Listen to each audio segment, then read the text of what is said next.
চাকরি প্রত্যাশী বন্ধুগণ, আসসালামু আলাইকুম। জবলাইন বিডির পক্ষ থেকে আপনাদের সকলকে স্বাগতম। দেখতে পাচ্ছেন 81 পদে বাংলাদেশ ধান গবেষণা ইনস্টিটিউট BRRIA দুইটি নিয়োগ বিজ্ঞপ্তি প্রকাশিত হয়েছে।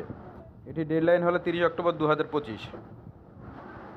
এখানে পদের সংখ্যা রয়েছে 81টি এবং আবেদন ফি যথাক্রমে 223 টাকা, 168 টাকা এবং 112 টাকা। আবেদন শুরু হয়েছে 7 অক্টোবর 2025 এবং আবেদনের শেষ তারিখ 30 অক্টোবর 2025। আবেদনের লিঙ্কটি আপনারা দেখতে পাচ্ছেন। এখানে সম্পূর্ণ নিয়োগ বিজ্ঞপ্তিটি দেওয়া রয়েছে, আপনারা দেখে নেবেন। এখানে বিভিন্ন পদ রয়েছে, যেহেতু দুইটি নিয়োগ বিজ্ঞপ্তি, এখানে একটি নিয়োগ বিজ্ঞপ্তি রয়েছে, এটি আপনারা সুন্দরভাবে দিয়ে নেবেন। এখানে কিভাবে আবেদন করতে হবে বিস্তারিত লেখা রয়েছে, দেখে নেবেন। এবং নিচে আরেকটি নিয়োগ বিজ্ঞপ্তি রয়েছে, এটির মধ্যে আরও অনেক পদ রয়েছে, এগুলোতে কিভাবে আবেদন করতে হবে আপনারা দেখে নেবেন দয়া করে। আপনাদের সকলকে ধন্যবাদ। জবলাইন বিডিতে নতুন হয়ে থাকলে সাবস্ক্রাইব করে দেবেন।